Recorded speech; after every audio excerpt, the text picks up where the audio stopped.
All right, so this is the October 6th meeting of the PZNH RTM committee.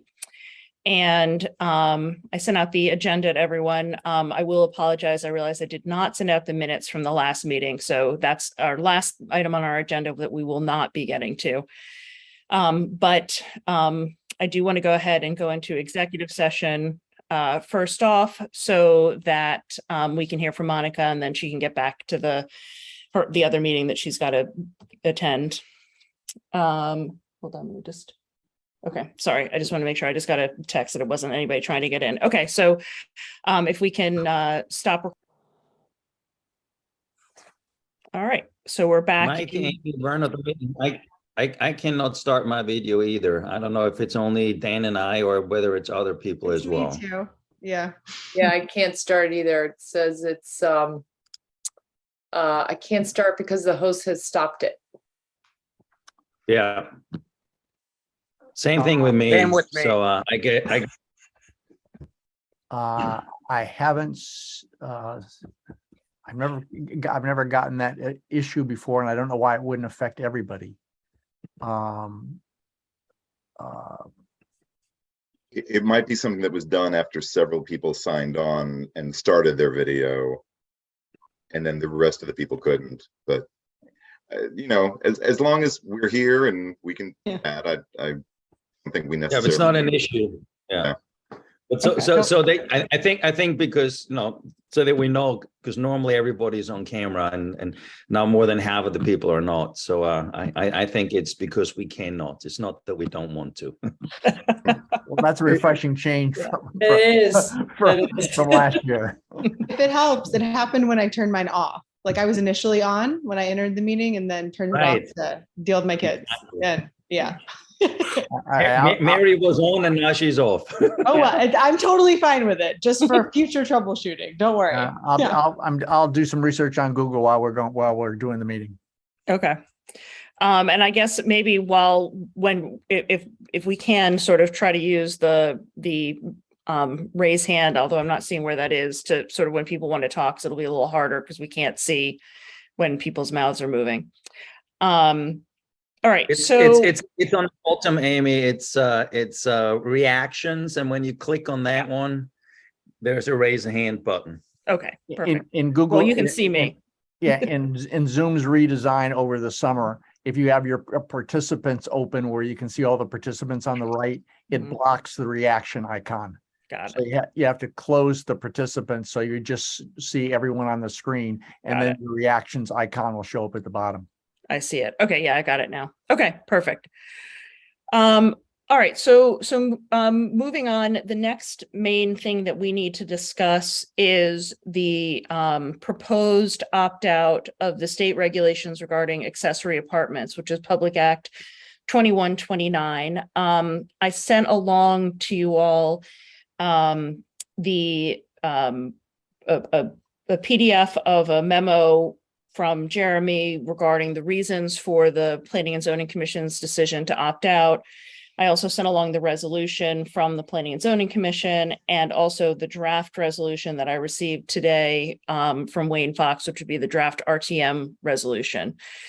So hopefully everyone had a chance to look at all of that, but we do have Steve Bovani and Amy Barsanti, who left us and is now on the Planning and Zoning Commission. So it's nice to have you back.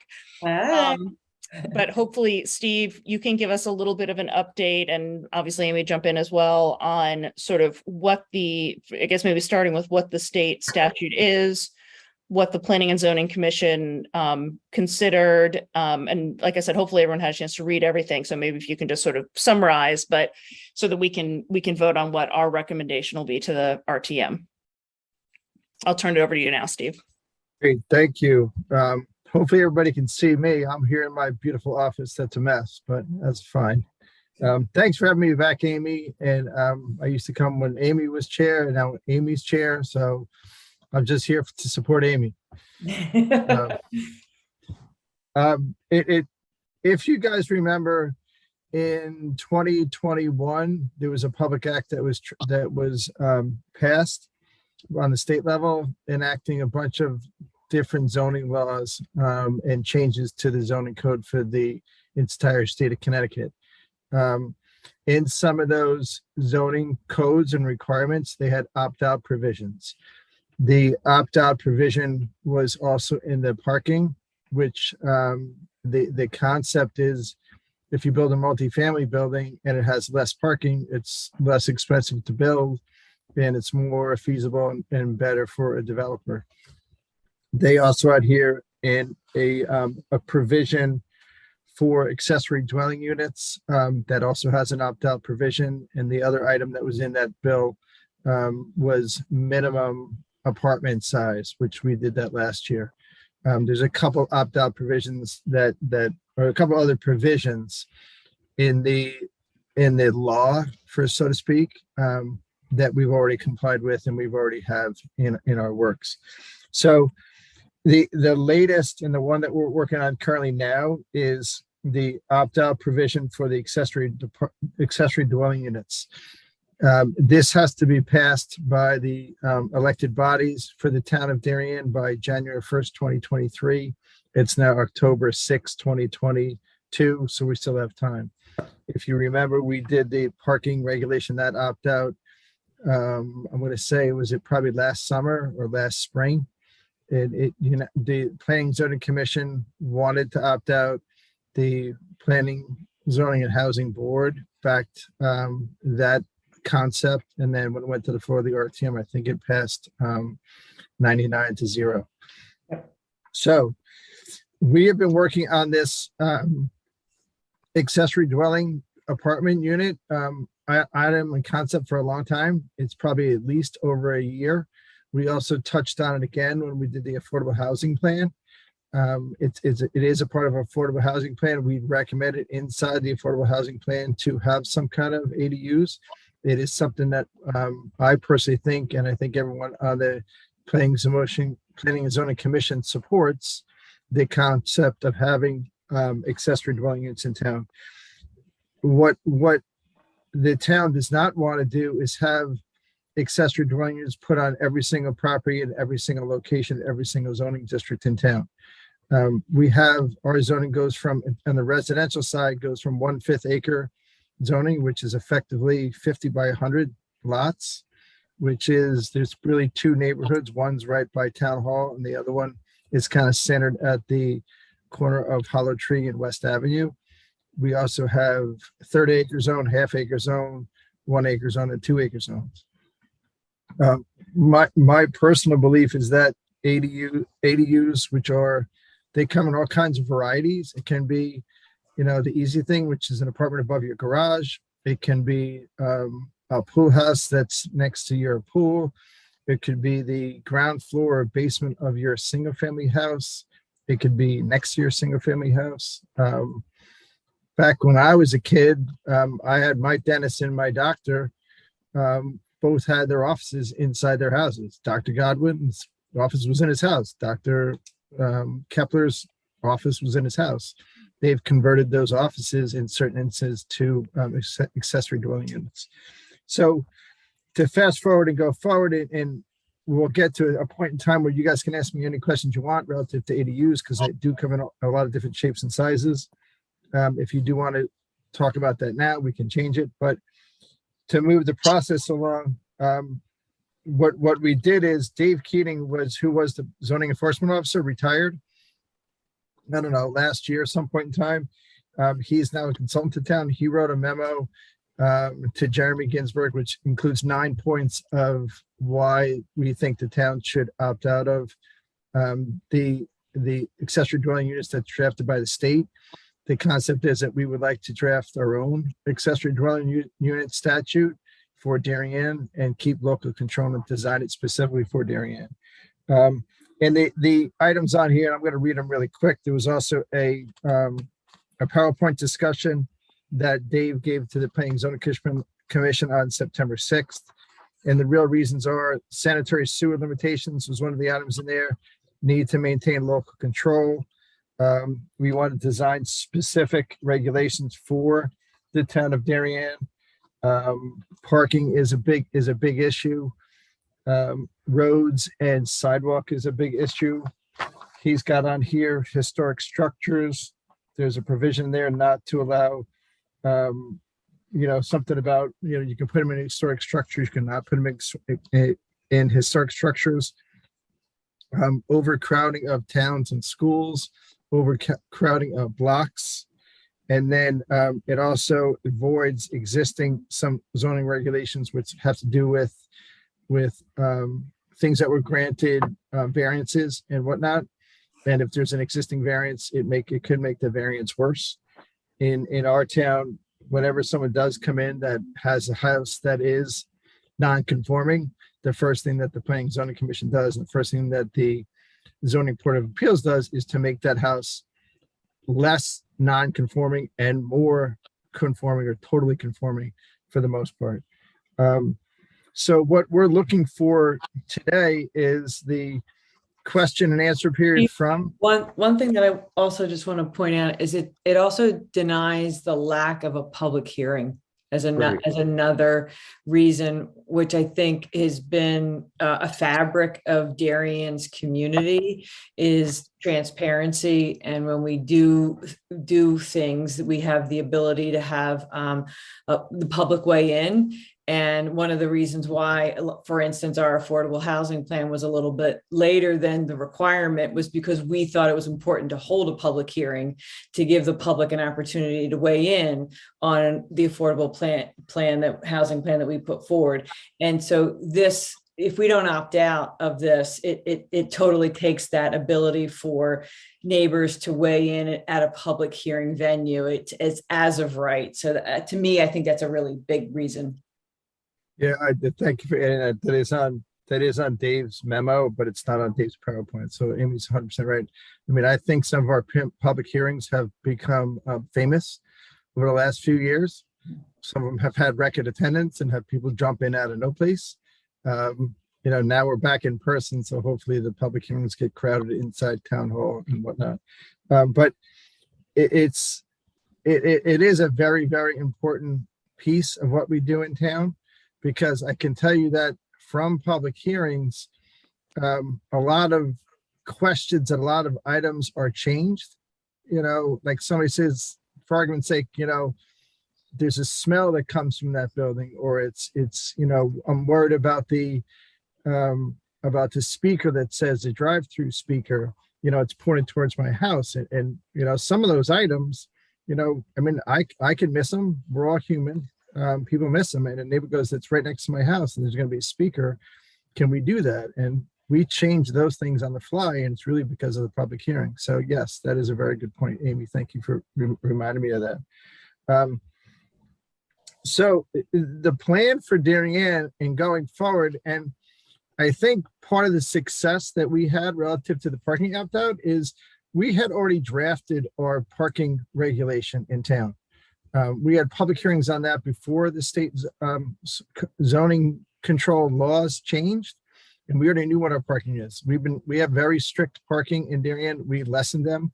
We had consultants come in. We have shared parking. So when we opt out of the parking, we already had our other parking as a default in place.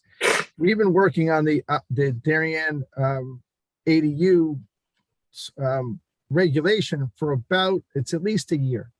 We have it in draft. Dave Keating's put it together. We put a lot of our thoughts in it. We've had soft debates on what we want in our ADU regulations in town. Some people, they think they should be as of right in the large acre zones, like I said earlier, the 1 acre, 2 acres. But if it's going to be in the smaller zones, like the 1/5 or 1/3, you have to look harder at those. The thing that I do also like is the special permit option. Special permit, when you have a special permit for a ADU on anything, you have to prove that the traffic's going to work, that the parking's going to work. And you don't necessarily have to go out and get a parking, or a traffic study, but you have to prove that it's not going to be detrimental to your neighbors and whatnot. So we don't have the actual regulation written yet. And passed. We have to get a draft and put it in front of the commission. We have to debate it, and then we're going to have a public hearing on it again. The other thing that's very odd about the state regulation is it's not designed for affordable housing. It's supposed to be you're supposed to get a result of affordable units from an ADU. But if you do get put in ADU on the state level, you don't get credit for it if it's affordable. For argument's sake, if you rent out this space above your garage to, a fireman, you don't get credit for that as an affordable housing unit in the town. We're trying to figure out ways in our own head if we can incentivize people that do put in affordable dwelling units for philanthropic reasons or for other reasons, that they do want to make them affordable. In terms of moratorium points, and we never really chase moratorium points, what we're chasing is affordable housing units. If you get the moratorium points as a result of that, great. If you don't, but you still get affordable housing units, that's what the goal is. But the only way to get moratorium points is to deed restrict the affordable housing, the accessory dwelling units. So for argument's sake, say Amy Barsanti puts an affordable housing, accessory dwelling unit in her house and she deed restricts it, that stays with her house for 30 years. There's not a lot of people that want to do that, because when you resell your house, you have an affordable dwelling unit there. You have the rules and regulations to keep it an affordable dwelling unit, and that way the town would get it. So maybe there is a way we can do it. We haven't really figured that part out yet, but I think it takes more than two minds to figure something like that if we can do it. So the bottom line is we're going to draft our own affordable dwelling accessory dwelling unit regulation. We've already started. I personally think they're great. There's a bunch of accessory dwelling units that already exist in town that are, they're really not regulated at all. There's not a lot of them. I'm not going to say they're quote unquote illegal, but there's a lot of people that have designed pool houses and garages that do have apartments. But what makes an accessory dwelling unit is a kitchen. There's a lot of places where you can sleep that you have your own door and your own bathroom and your own bedroom, but there's not a kitchen. So it's not an accessory dwelling unit. I'm going to take a breath and stop there and open it up for questions. And you guys can pepper me with questions. We'll go from there. Is that okay, Amy? Yeah, absolutely. I wanted, actually, if I can just jump in, I want to clarify one of the points that Steve made that I think not everyone's aware of, is this point about the state law overriding some of our existing regulations. One thing that I'm personally aware of is that we do have employee housing at a lot of the at the clubs in town and some other organizations like that. And that is an area where this state law would completely overrule the existing regulations for those. So it's one of these problems where, from my impression, there's a whole bunch of unintended consequences from this state regulation without a lot of benefit. I spoke with Steve actually earlier today, and what I'm very happy to hear is that we are working on our own accessory dwelling unit regulations in town at the Planning and Zoning Commission level, because I think we need to have regulations. We need to regulate the existing accessory dwelling units that are on some of these properties that everyone knows about, but maybe don't even have a proper building permit in place. But that said, I don't think my personal opinion is that the way the state statute is written, it doesn't actually help us get anywhere where we need to be. But sorry, I sort of hijacked things, but if anyone has any questions for Steve and Amy while we have them here. Yeah, can I add one more piece to that first, Amy, if you don't mind? Of course. Relative to right now, your committee is the only committee that's looking at this resolution. Me personally, I think that the public health and safety should look at it, and maybe you can say TGSNA and all those guys. I was on the RTM for a while. Public health and safety has got to do with parking. Public health and safety has got to do with sidewalk safety. We do not. A lot of these accessory dwelling units that do have it, and multifamily houses they do have in Greenwich, all the parking is on the street. Darien has no street parking during the winter months. in the city of Greenwich, city of Stamford, where I work, when a storm comes and there's parking on the streets, they have signs that say, go park in the Bell Street garage and get off the streets because we're going to snowplow tomorrow morning at 6 a.m. We don't have parking garages in Darien. In the summer, when a tornado comes, people take their boats out and they put them at Darien High School, they put them at home school, they put them at Middlesex School. But after the storm passes, they don't shovel the parking lot at the schools. So in February, you can't put your car that's on the street at home school. You can't put your car at Middlesex School because they're going to plow it the next day. You can't put it in a municipal parking lot because it's going to be plowed the next day. So this sidewalk is another thing. When there's a lot of cars parking on the street overnight, there's sidewalks here. You get kids going back and forth to school, walking on the sidewalks. It's these kids now, and they're all in my neighborhood, and I love them. They're riding those e-bikes, zipping around, and you can't see them when they pop out in between cars. So that's why I want more people on the RTM, and it's nothing against the PZ&H. I'd rather have 5 committees look at this thing and chime in and know what's going on and why it's there. The other big item is the sanitary sewers. If everybody put in an accessory dwelling unit at their house, the sewer system would blow a gasket. You're allowed to have a house with 5 bedrooms and a septic tank on it. My brother actually put a accessory dwelling unit in his summer house out in West Hampton. He had to put in a second septic tank and sewer system for his house. That's something that fits in here. That's public health and safety. That's why I think, other committees should worry about this item also. That's it. Yeah, one thing that was a big eye opener when Dave Keating presented these reasons to the commission was about the sanitary sewer, that we basically lease the ability from the city of Stamford to send our sewage, it goes down to the pumping station down in Norotan Bay and then off to Stamford. And, we assume that's just a right that we have, but it's a negotiated right that we have. And if you increase the household output that happens on a measurable basis, we may or may not have that. I don't know. We're not masters of our own destiny. That's right. In that regard. Well, So I have a Michael quick and I are question. the 2 rules committee members, and he's out of town, so I will get a hold of Seth first thing tomorrow morning. Yeah. Great. Steve, I had a quick question. When you talked about you guys were working on your own draft and the town policy, what do you think the timing is like for that to come? I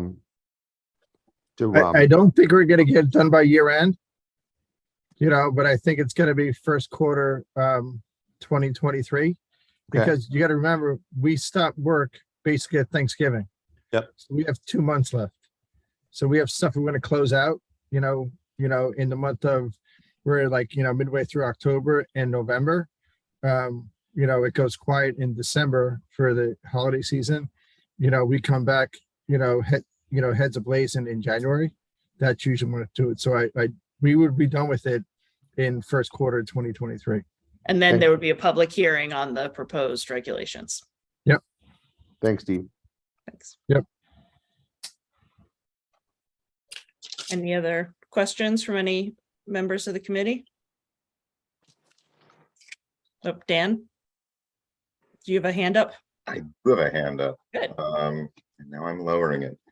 I just wanted to get if Amy or Stephen, you've gotten a sense of like people are interested in ADU. Like, have we gotten a lot of requests for these extra units? We expect a flood of backyard apartments in the next 5-10 years. I can give you two quick examples. People came in with new pool houses, and in the pool house on one of the designs, it's marked now storage. And as soon as the regulation gets passed, they're going to cross out the word storage on the plans and make it bedroom. And what I told the architect and what I told the applicant at the time, one of the big differences is that you have to make sure those windows, which goes back to public health and safety, are fireman windows. So in the storage rooms that they have on the first or second floor of the pool house has small windows, and then the ADU passes and they want to make them into bedrooms, they're gonna have to change out the windows. You know, that actually happened to me in my house up in Rhode Island. I had downstairs apartments, and the building department came in and they said, these are not fireman windows. So the answer is yes. The difference between an ADU and a pool house is also got to do with the kitchen. You're not an ADU until you have a stove and an oven. So in your pool house or in your garage, you could have, you know, a bathroom, you can have a sink, you can have a bar sink, you can have a refrigerator, but not a stove. And you can convert, you know, a playroom into a bedroom. The thing where the building department comes in, and the building department would do this anyway, even if it had nothing to do with the Planning and Zoning Commission. If it was as of right, if it says a bedroom on the plans, it has to have a fireman's window. So that's another thing that goes to safety. Once you start putting in all these kitchens, if every single house or a lot of houses have second kitchens, that's another, it doubles the possibility of having a kitchen fire. But will people do it? Yes. They would like to make their, you know, additional rooms that they may or may not have, or be able to put it in that they may or may not want, make them legal. We had some house that the guy, he wants to make sure that their pool house or their extension house is big enough for Thanksgiving, because there's no hotels in town. So he can make it big for Thanksgiving. I'm not kidding. I'm dead serious. That's what the guy said. Yeah.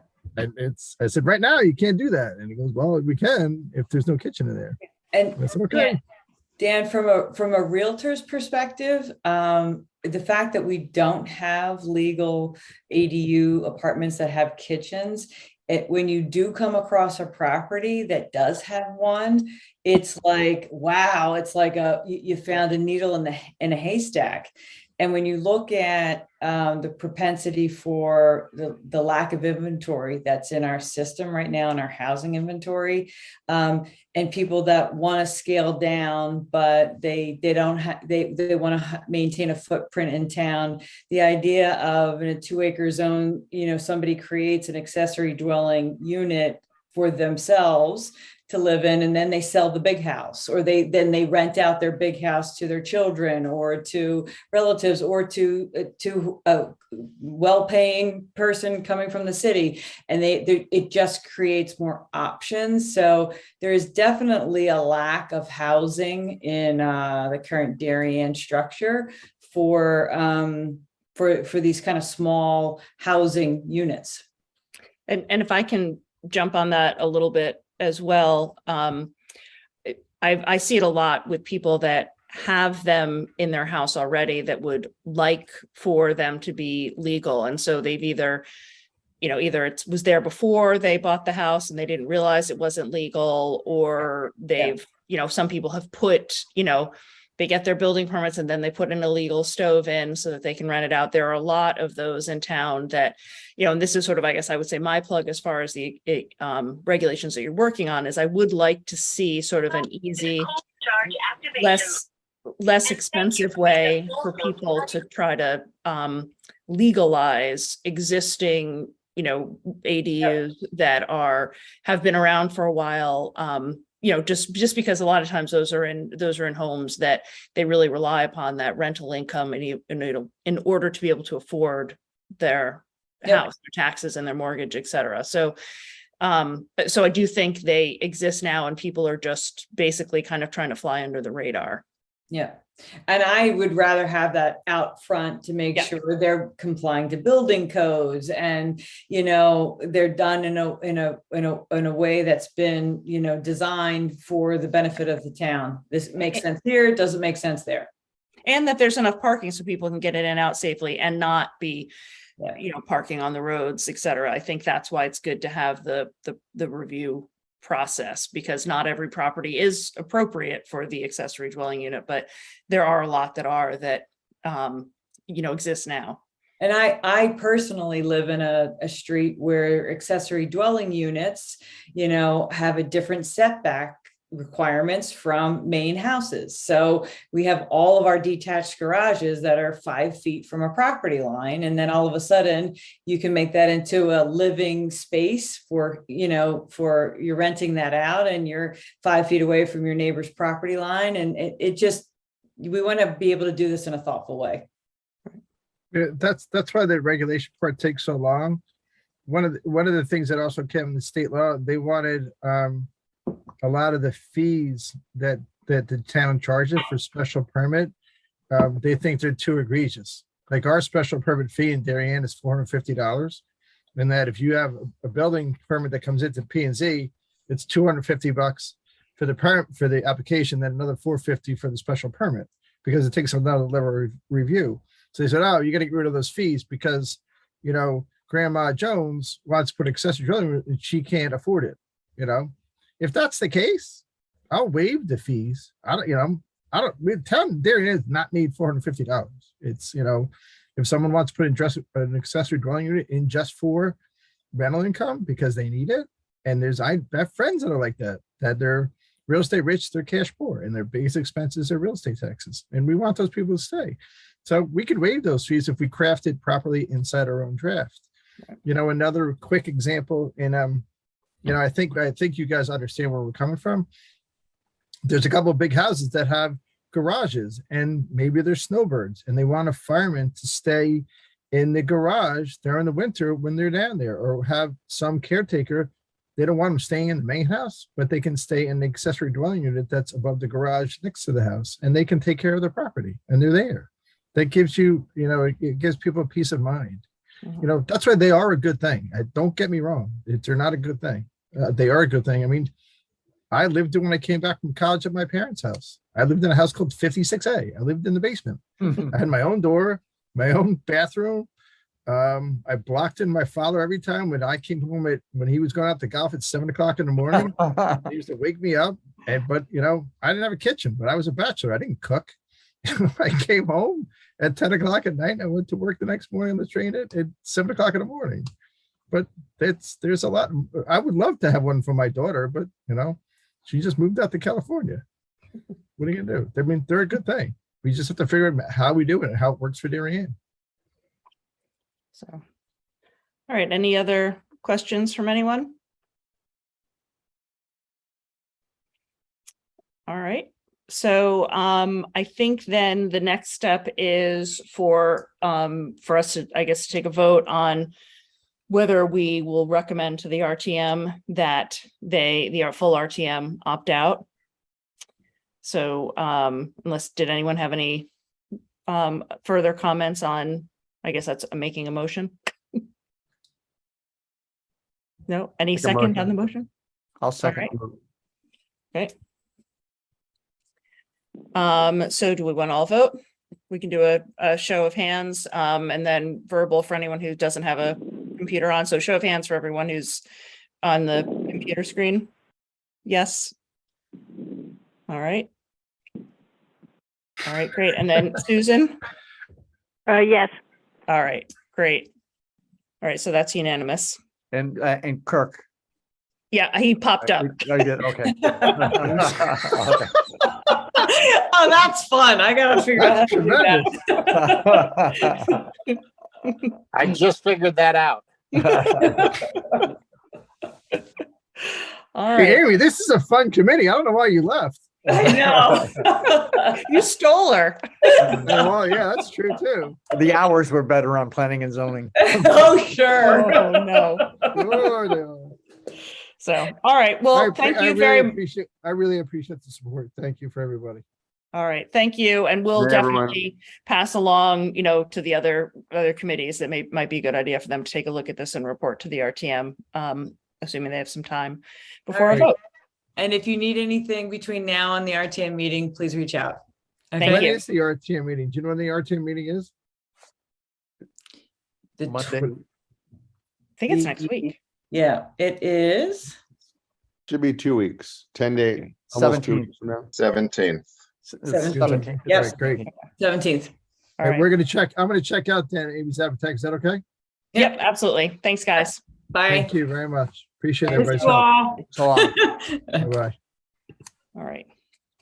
So the other thing on our agenda for our committee that I sent out is on the Rules Committee, there's been a discussion of sort of better explaining to each committee what our obligations are. And to that end, there was a spreadsheet that I've circulated that sort of talks about what of the organizations in town fall under each of the committees, sort of, so that those are organizations that each committee should be sort of aware of what's going on and what's coming down the pike from them. And then there's also the section which is referred to as Appendix B of the town charter that specifically lays out the responsibilities of each committee. And these haven't, the Appendix B hasn't been looked at in a long time, and no one's really taken a comprehensive, that I'm aware of, taken a comprehensive look at kind of aligning committees and areas of responsibility within town hall. So this isn't necessarily something that we need to vote on today. This is something that's sort of an ongoing process, but the idea is that the spreadsheet will ultimately end up as sort of a manual that's handed out to all new RTM members or anyone who's new to a committee. And then with Appendix B being voted on, revisions to that sometime next year. But so what the Rules Committee has asked is that we sort of take a look at, we don't necessarily need to look at everybody's information, but look at planning and zoning and housing, looking at our section in Appendix B, as well as the spreadsheet, and sort of say if we, what we agree with, any changes, anything like that we might recommend. So let me see, I'll ask Mike and Michael if I sort of summarize correctly, since you guys were there for the rules meetings, or did you have any sort of... You said it very well. Okay, great. So I don't know if everyone had a chance to look at those documents. If you sort of have any comments or preliminary thoughts right now, I'm going to actually, I don't know if I can, I was going to pull them up for myself to take a look at it. Let me give you permission to screen share. Oh, do you want to do that? Okay. So let's start with okay, you've got permission to screen share now. okay. Oops, wait, advanced, no, share screen. Sorry, I just want to make sure I'm sharing the right thing. Here we go. Okay, so what I'm sharing right now is this is the Appendix B. So you can see that, we're bullet point 4. So planning, zoning, and housing, operations of town planning, zoning, building inspection, and public housing programs, including the adoption and enforcement of laws, rules, and regulations affecting same, and all matters of administration, personnel, and finance. For me personally, what I find is sort of missing from here is some really has to do with sort of some of the land use questions. And particularly I'm thinking about it in terms of how involved we were with the review of Great Island, which doesn't really fall under what's in here now. So I don't know if anyone else has any other comments on anything that they think is missing, or something in here that we shouldn't be or aren't involved in. How are we involved in personnel? Haven't had that experience yet on the committee.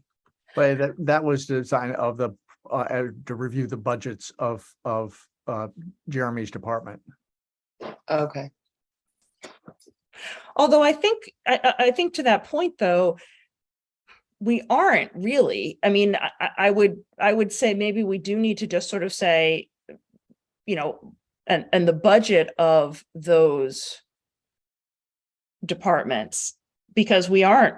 I mean, we aren't going to be involved in reviewing any sort of personnel, right?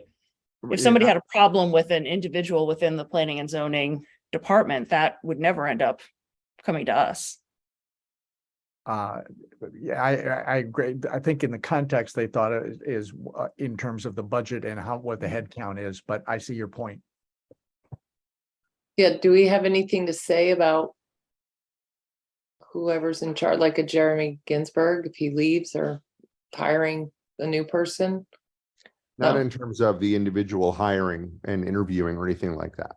Or even the description of their job. I mean, I think this, I agree 100%. I think that goes further than what we would ever get involved with. Was that other email you sent us was that Jack Davis did? Was that just his stab at it? At a new description?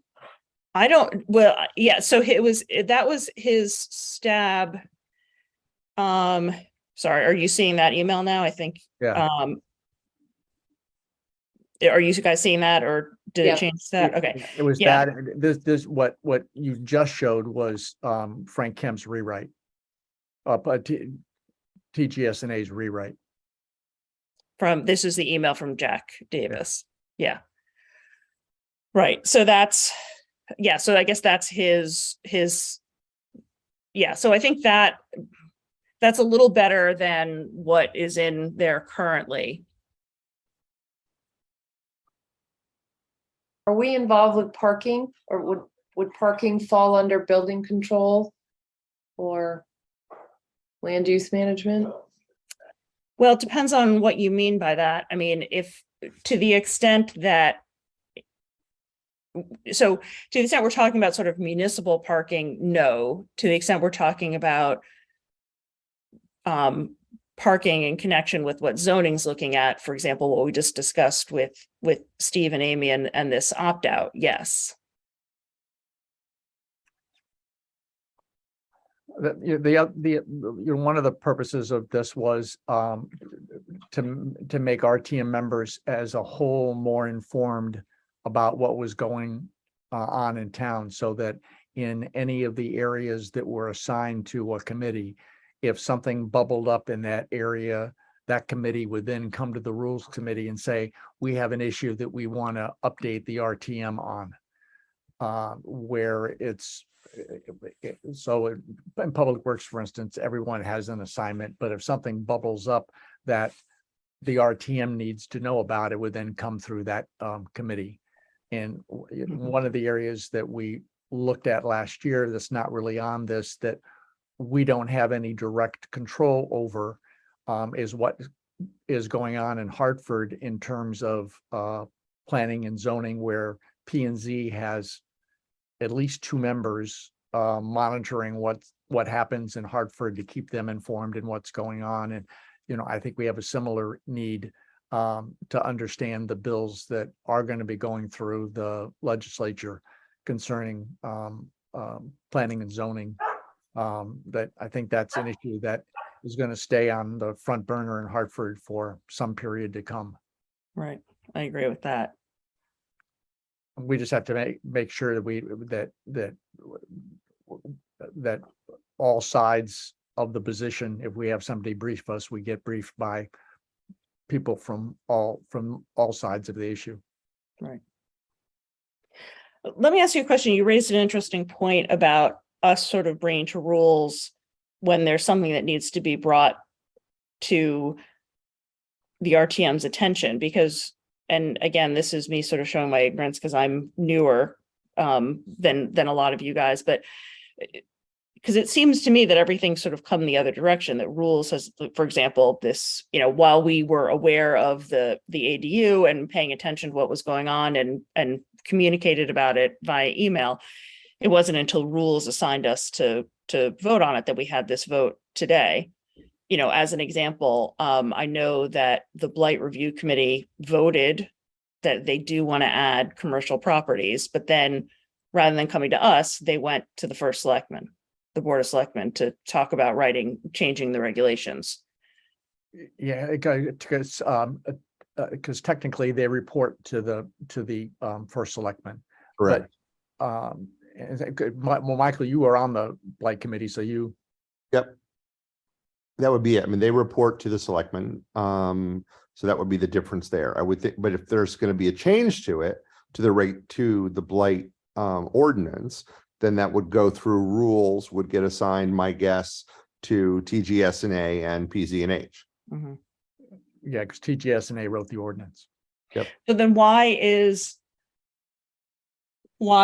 in this manual, quote unquote, that Rules is working on is, are all these committees assigned to us? If they're not reporting to us, they're reporting to the first selectman or the board of selectmen, I'm sorry. Well, there they have a rule change, but they're of just what the status of blight, is, in the town, or how is the ordinance working? The idea is we pass an ordinance. At some point, we should go look at that ordinance and find out, does it still make sense? Are there things that within that ordinance can be approved, that we don't pass something and then forget it, that we go back and revisit it? Just like if we held Public Works, we held Ed's, not feet to the fire, but when we invested the money in LED lights, we asked them about the electric bill for the next 2 years, and did we get the savings that we were promised? But a lot of times those things fall through the cracks, because once it's passed, it's forgotten. Right. Because I think that when I don't want to saddle future versions of this committee with, right now, I feel like we're sort of communicating very directly with the zoning staff and the zoning commission, but not so much with any of the other committees and commissions. And are we unduly burdening ourselves by saying we're responsible for, because, it's one of the longer lists of, of the committees that we're saying this committee is responsible for. Well, I think both Board of Finance and the Board of Selectmen have assigned members to, we debated about what the word liaise means, but with blight, that there's someone on the Board of Selectmen and someone on the Board of Finance who That's correct. reports on blight committee now, that is all new in the last year. Yeah, I'm not talking specifically about blight any longer. I was using that as an example. I guess I'm just saying, when I look at that Excel spreadsheet, I'm not saying I disagree with, if anything comes up from those committees, that it would, and a report needed to be made to the RTM, that it would be this committee that would make sense. I guess I'm looking at it the other direction. Are we going to be unduly burdening the members of this committee if we're responsible for actually monitoring what's happening in all of those different committees and commissions? I mean, there aren't enough of us for us to assign one person to every single, to monitor every single one of the boards and commissions that we're saying are under this committee. Does that make sense? So I guess I'm just not understanding sort of the goal. Other than I understand the goal of wanting to rewrite and bring it up to date. And I think what the changes to Appendix B make sense. It's just that spreadsheet that I'm not sure if I understand what we're trying to accomplish. And I'm sorry to put you guys on the spot. It's just That's okay. It's okay. I rules. think the goal was, and again, first it was sort of set that TGSNA would work on these definitions. And Mike, tell me if I'm misstating anything, Mike, jump in. Then Jack did that piece of work and shared it with TGSNA. And that sort of then became part of the mix. But it started out with TGSNA wanting to just simply update what was in the documentation that was basically the description of each committee. Would you add to that, Mike? Correct.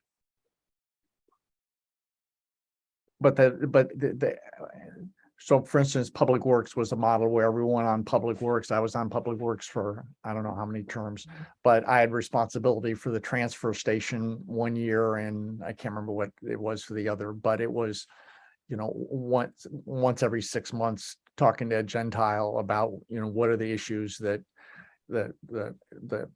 one of the things we discussed was how we'd done a long-term contract that is, helped us through 2024, having long-term rates with the carting company just changed names, but that other towns were not as fortunate. So it was, what are the issues that could affect Public Works? And that came up through someone being assigned to monitor what's going on in the transfer station and what's going on at the sewer commission and what's going on at I can't remember what everyone's assignment was. Right. But it, you know, it wasn't something you had to do every month. It was something that you had to do every year or twice a year. So just what's going on, anything we should know about. Mhm. You know, and part of it is the amount of extraordinary work that's being done by committees that really don't get the recognition they deserve. That, you know, RTM meetings aren't all so long that certain committees shouldn't be able to talk about what they do for the town that goes under the radar, that people should know about and appreciate. Well, and now that with COVID, everything is recorded. You Yeah. you can watch the things in your own time, I guess. If you haven't watched Monday's Board of Selectmen meeting, it's 3 hours, but it was superbly done. That I was telling Amy before everybody got on, the confidence that you have in the town employees, where they said, here was the problem of the flooding, and starting with Craig Flaherty on how from a weather pattern it happened to every department head on what their plan was going forward to remedy the situation, or situations that they know now that they can't remedy. It was an extraordinary meeting. Well, so I guess what I think would be helpful for our committee to take back to rules in connection with this would be, you know, if everyone wants to, maybe the easiest thing is to just sort of mark up I think we also kind of agreed that the emailed rewrite was better than what's in Appendix B now, but still perhaps not perfect. So if people want to maybe just mark that up and send it to me, I can try to combine that all into one document. But then I guess I would like to hear from people what they think about the sort of committee assignments and this idea that Mike's sort of talking about us sort of being individually responsible for different organizations, and kind of doing the sort of check-in and report back to first this committee and then to the RTM. Anyone have any thoughts on whether that is a worthwhile endeavor? Because I don't think that spreadsheet makes any sense unless we're saying that we're somehow paying attention to what they're doing, right? Mhm. I think it's good. I mean, I'm newer to it, so I'm somewhat ignorant as well. But I think, like when the chair spot was open, I was like, that's crazy for me to volunteer, but something like this, where not just for the people that are getting acquainted, but just given the season, that everybody's in and their commitment. I mean, I think, Amy, you do this with such grace and flawlessly, but you do a lot, and I really, truly. So I think ways in which my only thing would be, I would want to make sure it wasn't burdensome for the chairs, where not only on top of what you do already, but you have to make sure we're all doing what we're supposed to do. That would be the only caveat that I would see. But like, just for me selfishly and personally, I think it's a nice way to kind of continue to learn the ropes and contribute, as long as there was a process in place where again, we were all kind of aware of our roles and responsibilities once we were acclimated, and it would be useful for what we were collectively trying to achieve. So that's a lot of, I guess, steps to get there. But at this point, and like with what I've read and refreshed myself on before tonight, I think it sounds promising. Okay, and that makes sense. It's sort of an easier way to sort of step into it and take some responsibility for a particular area. So that makes a lot of sense. Any other thoughts on that? Well, and it can be shared if there's 6 here that we're involved in, and how many of there are? Let's see. You sort of share the responsibility of watching those meetings or going to those meetings. Right. Here. So it's Planning and Zoning Commission, Architectural Review Board, Environmental Protection Commission. Yeah, Zoning Board of Appeals, Building Review Board, Blight Review Board. Right. Oh, I didn't see this Aquifer Protection Agency, but I don't think they meet very often either. And also, I think to the point, it doesn't necessarily need to be watching every single one of their meetings. I mean, you'll go bleary-eyed if you try to watch every single ZBA and P&Z meeting, but checking in with the chair of those committees and finding out sort of what's going on and knowing who that person is and them knowing that you're going to be the one who sort of checks in with them might be a way to kind of, I don't want to say shortcut, but sort of Yeah. get yourself knowledgeable without necessarily being a huge time commitment. Yeah. All right. I think divide and conquer. I think it's fun. Okay. All right. I'll stop sharing that so we can see each other again. Any other comments or concerns? The only thing that I would add is now almost not new. Whenever you start in any group or organization, you discover everybody loves acronyms and nobody explains their acronyms. So I would just say at the top or bottom of one of the pages, we just explain all the acronyms, because it takes you 2 or 3 months to get caught up and be like, eh? That's very true. Yeah. I'm very guilty of it. I apologize. Just so much easier once you have them. It is. So yeah, I would just say spell those out once, and then we can get back to all our little letters. Excellent. All right. Any other comments? No. All right. So yeah, so email me your thoughts on Appendix B, and then I will and if you have any thoughts on that spreadsheet in terms of either things that shouldn't be under us or things that have been missed, and then I'll submit that to rules so that they can continue moving that process along. I think because we're actually getting towards the end of our year, I don't think it makes a lot of sense to try to assign people to sort of oversight as we've been discussing for this term, but hopefully, we'll all be together again next year and can start fresh after the next election. Actually, I guess this isn't our last meeting before the next election, is it? Yeah, I think it is. Oh. All right. Well, because the November RTM meeting is the organizational meeting after the election. Right. Okay. Well, I guess that's it then. Any other comments, concerns? Thank you all for helping me out in my sort of jumping into the chair seat after Amy left and not being too annoyed with my lack of knowledge about what we're doing. But it's yeah, like I said, hopefully we'll all be back together again next year. So we'll continue with the good work we've been doing. I'm glad I figured out the video problem. Yes, well done. It's amazing Well what done. happens when you uncheck a box. Hey, Mike, You're the new millennial, Mike. I still want to know if the LED lights paid for themselves. Yes, they did. Ah. They got the promised budget responses. But I'll give you another example. We haven't asked for a report on the 3 solar installations.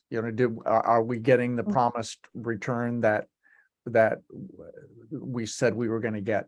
We kind of vote sometimes, appropriate the money, and then never come back and say, geez, how did that turn out? Now, fortunately, with the Public Works Garage and Ox Ridge and the cafeteria and hopefully HHR, we get as great a job as out of the HHR committee as we've gotten out of the 3 previous that come in on time and under budget. But part of this it all came from looking at how outdated the descriptions of all the committees were. But then, how could we better keep the RTM informed of what was going on and not just show up, vote, and go home? Yeah, fair enough. Oh, that's great. All right, thanks. All right. Thank you all. Thank you. Motion to Thank adjourn. you, Amy. Good job, Amy. All right, first Mhm. step. All right. Thank you. Thanks, you All right. guys. Thanks, See Amy. y'all Great soon. work. Good night. Thank All you. right. So long. Amy. Night all.